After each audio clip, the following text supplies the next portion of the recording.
Welcome to Big Dog Pod. So this is our live comedy room that I've just started. This is the second episode. The show structure for what we've got going on today, we're going to have about an hour of stand-up. We've got some really cool killer acts coming up. The first one that I've got bringing out is a Newcastle legend. I might as well just bring him out. He's ready. You ready, mate? Yeah, he's ready. Put your hands together, guys, please. Just put a huge round of applause. Go on, clap at the back. Let's start. Come on, guys. Super Hubert.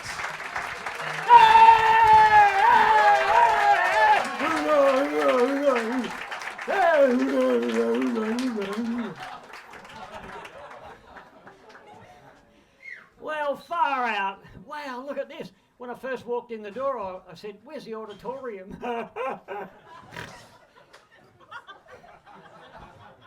Yeah, anyway, I fitted in, didn't we? Well, hello, everybody. Far out. Might no one wants that chair? I'll take it.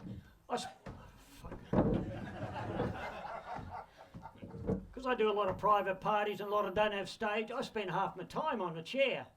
Yeah, so you can see me. Hands up those of you who never seen me before. Oh, there's a few of you. Hello. You got no idea what you're looking at, have you, eh? Yeah, I know what you're thinking. Who the fuck's that weirdo? Yeah, not my words, his. Yeah. Hey, love, I'm the local stripper. Yeah, stand back. I'm going to flash it. Ready? Here we go, ready? There you go, see?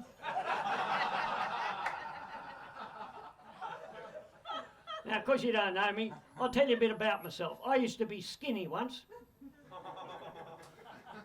Hey, I'm all right now. I'm being sponsored by World Vision. Yeah, I sent them a photo. And an Ethiopian family sends me $1 a day, yeah. As you can see, I take steroids, see? The pill hasn't dissolved yet. Yeah. Did you see me in the Olympics? I was over there in Rio. Yeah, I was there. I was the rake in the long jump. They don't get that at Cessnock. Yeah. Hey, and I was also the javelin. Had a handle to hang on to, didn't they? And in the women's high jump, they lost the crossbar, didn't they? Said, "Super, come over here." Took me cape off. They stiffened me up in the women's high jump, like that. And you know these women high jumpers, they're all tall, long-legged ladies with a tiny little bikini on. They come bounding along and shimmy over the top into a spongy 3-foot rubber mat. Well, they never got past me more than twice. A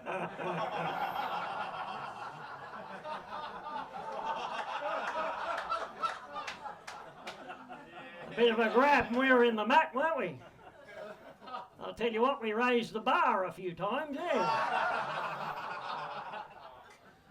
Doing that for a couple of hours, I had to let somebody win. You know, won the ugly one. There you go, love, over you go. I never had people this close. Oh, you a shy boy, are you? By the way, I do not act in my show. I am totally myself.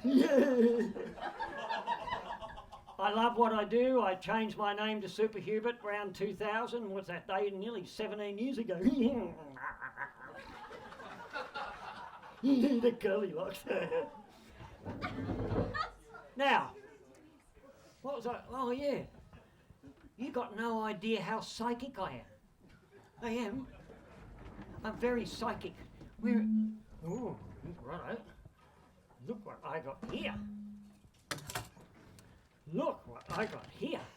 A picture of a famous person. Right? Male or female, living or dead. It's one picture only, I can't change it. Wouldn't that be amazing if somebody, I didn't know, named the person in that picture? You know how I'm going to do this? With ESP. You've all heard of that? Extrasensory perception. And I'm full of it. looking around the room, it also means entertaining simple people. Yeah. Now, see what I've got here? A wire. Now, what I'm going to do here is somebody I don't know. Hello, love. You're only young, aren't you? The little plastic. Now, could you just hold that, please? That's all you've got to do, right? Is just hold it, the wire, right? Now, you hold the wire. Now, you might just have to stand up so people can see you, all right? Now, you'll notice you've got two pieces of wire coming out, right? Could you place them each side of your forehead, please? Good girl, that's exactly right. Now hold them there, ready? I'm just going to put this on a battery, all right? No, I'm not. But you know what I'm going to do? Through ESP. What I'm going to do with the wire, I'm going to send the name of the person from my brain into your subconscious brain down through the wire. We're going to be connected mentally, love. I'll give you a flash for that. There you go. Now you're ready? What I'm going to do is send the name of the person into your subconscious brain. You won't know straight away. Ready? Now I put it up to my brain. Right. We are now connected mentally. Hang on, I've got nothing. It's dead. Oh, I know. You've got your wires crossed. Put them around the other way. That's it. That's it. Oh, yeah, I'm into her brain. Oh, being blonde is going to be real easy, isn't it? Now, here we go, ready? Now, I'm going to send it there. Hang on, whoa. Ooh, I got incoming. Ooh, I have. Ooh, I like you too. Give me more of that. Oh, you kinky chick. Are you into that, are you? Well, look, I got a pair here as well. Now, ready? Now I'm going to send the name of the person down the wire into your brain. Ready? Here we go. Hang on. You didn't know that, did you? She's been eyeing you off. Yeah, give her a wave. She's been eyeing you off ever since she got here. I'll tell you what, love. I'll put him on the line and I'll tell you what he thinks of you. There you are. Now, this bypasses everything. Here we go, ready? Whoa, don't worry about him, he's gay. There you are, love. Stand up, please. And please, nobody get offended. I've got some very precious friends of mine, Glenn T, Ross, Ian, that are gay. They're very good friends. Well, they're not my best mates, but they are sort of. But now, here we go. Ready? Now, oh, what's your name? Alice. Alex. Hello, Alex. All you were giving me was your phone number. 040. Right, Alex. Watch this. You all right, gay boy? Right. Now, Alex, I'm going to send the name of the person into your brain, right? It's male or female, living or dead. Someone we would all know, and it's not me. Ready? Ready, Alex? Here we go. Ready? Whoa! Whoa! Whoa! Did you get it? Sure. You don't need anything more powerful. There you go. Whoa! Now, the most amazing thing is, Alex now knows who is in the picture. All I've got to do now is get it out of you, right? When I say 3, I want you to yell out the name of a famous person, male or female, living or dead, someone we would all know. It will just flow out of you. You won't be able to help yourself. Are you ready? I can't change it. Ready? 1, 2, 3. Angelina Jolie. Oh my God. You got no... I've got goosebumps all over me. It freaks you out that I'm actually able to do that. Oh my God, I've done it again. It is Angelina Jolie. That'll freak you out. Now you can sit down, won't it? Because it is. There it is. There she is when she was 6 months old.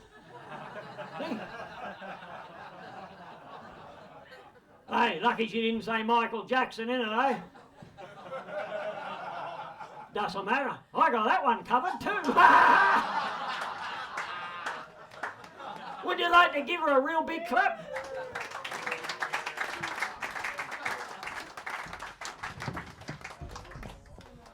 Now, I'm going to tell you, I was thinking of this today. I do a lot of variety bashes for Variety, the children's charity. I have a Ripper Kid show that's squeaky clean. I go to hundreds of schools a year. I'm going to tell you something real private that I usually keep to myself. There is a reason, everyone, why I'm so skinny.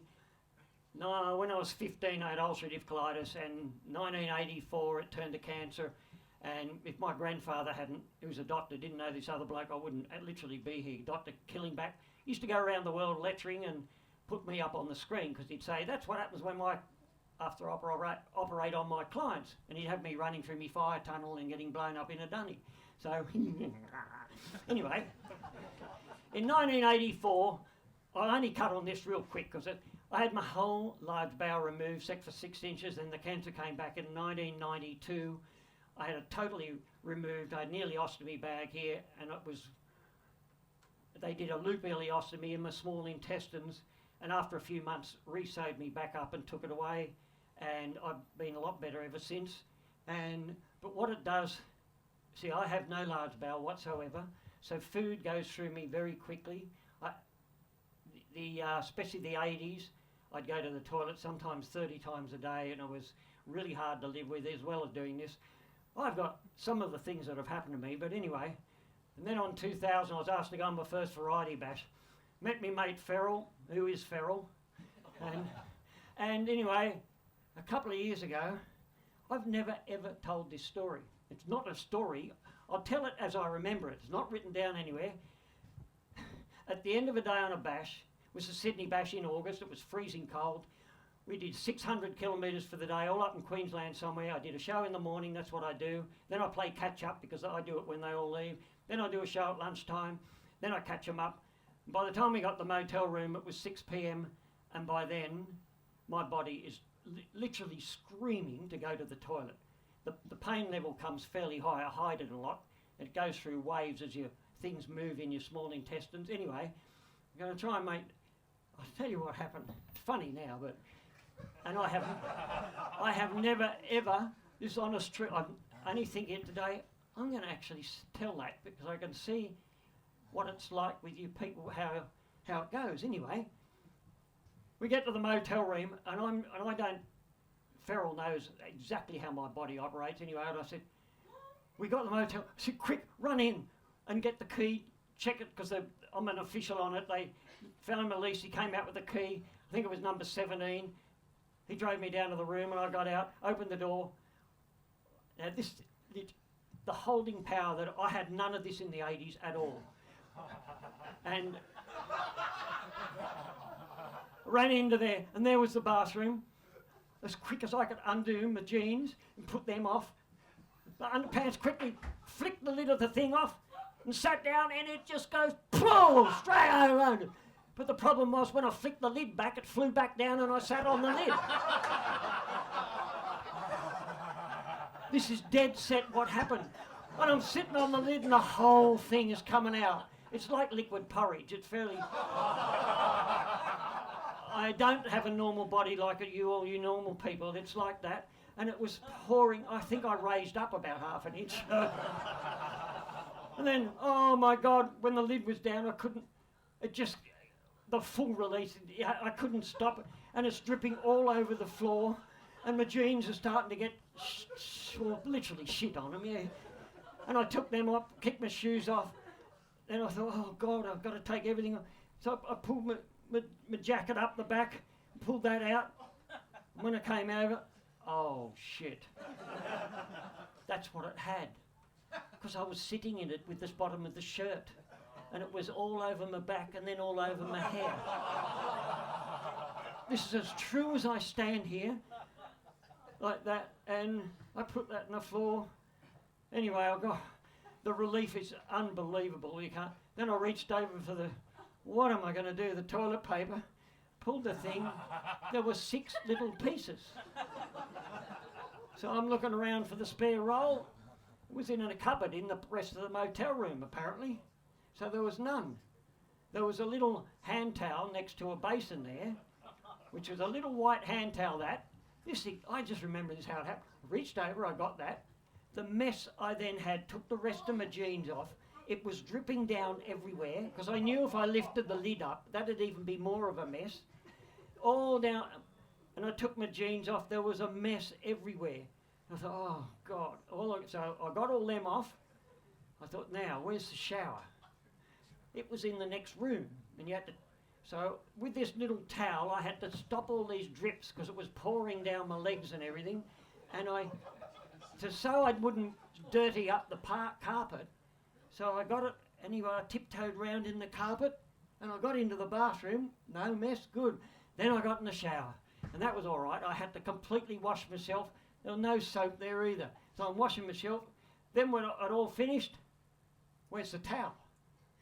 Yeah, on the bed with the soap on top of it, isn't it? That's where they put towels in the motel room.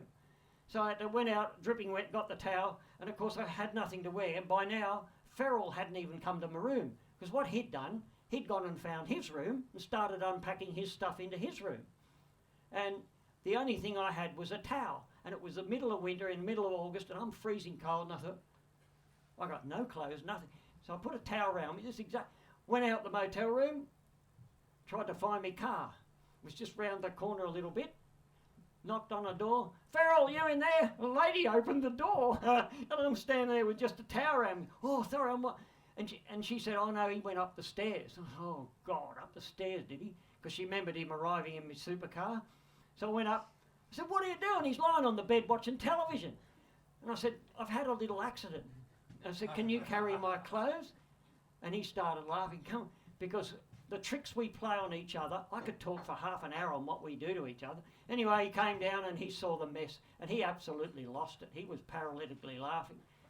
Anyway, with a couple of towels and a lot of water, I spent about an hour and a half cleaning up the mess. Went for dinner, and the bastard told everyone. Anyway, that was a little thing that happened on the bash. I've had other things like that on stage. I've done let go on stage sometimes in my costume. At King Sellers at midnight, supporting the Deltones in the late 80s, because in the 80s I was real bad and I was overdoing it. And anyway, and I thought, shit, thank God I had the dressing room to myself. I've had a lot of errors like that anyway. Hey, where is it? Where's it? Oh, yeah, this is not me normal. Oh. I also do impressions. Ready? I'm a dodgem car. Get it?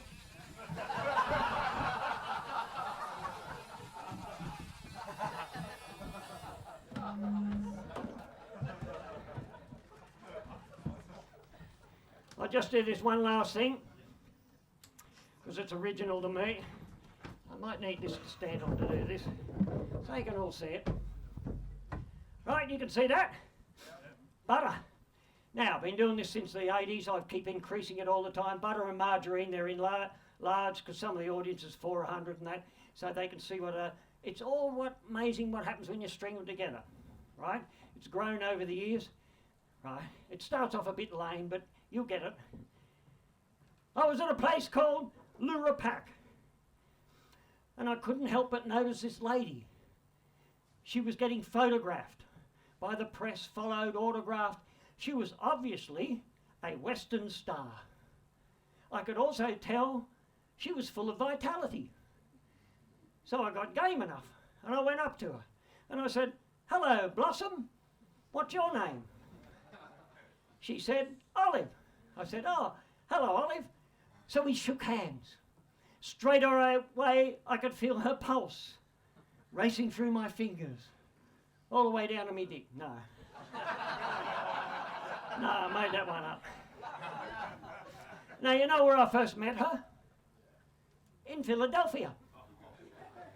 Straight away, I could tell she was all natural and made in Australia. In fact, she was a true blue easy spread. Hey, watch out for Olive if you bump into her, fellas. The first thing she'll do is grab hold of your nuttlex. And if you're lucky, you might even get whipped. Hey, she was no fairy. So I said to Olive, are you proactive? She said, yes. Well, fellas, if you ever bump into Olive, do what I did to her. She loves it. You take her down to Meadow Lee, among the golden pastures. And when you get her under the olive grove, make sure she's extra virgin spread. That's when you floor her.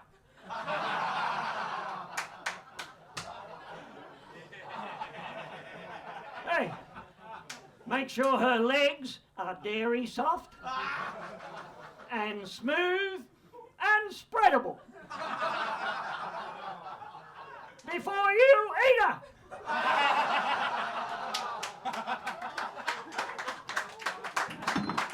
Hey, and I can't believe it's not butter. Now that'd be a salt-reduced spread, wouldn't it, eh? Oh, I bet it was lactose-free too. Then it's time to give her plenty of stalk. Well, that would be logical. Now here's a new one. Then I thought, gee, I'm going well. I'll give her a bit of praise. And then hope for a miracle. And by then, fellas, you will find you are extra soft and light and dripping.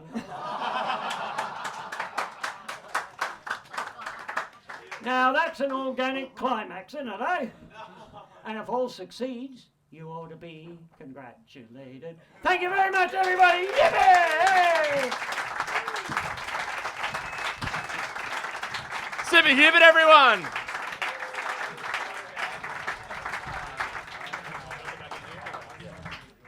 You all right?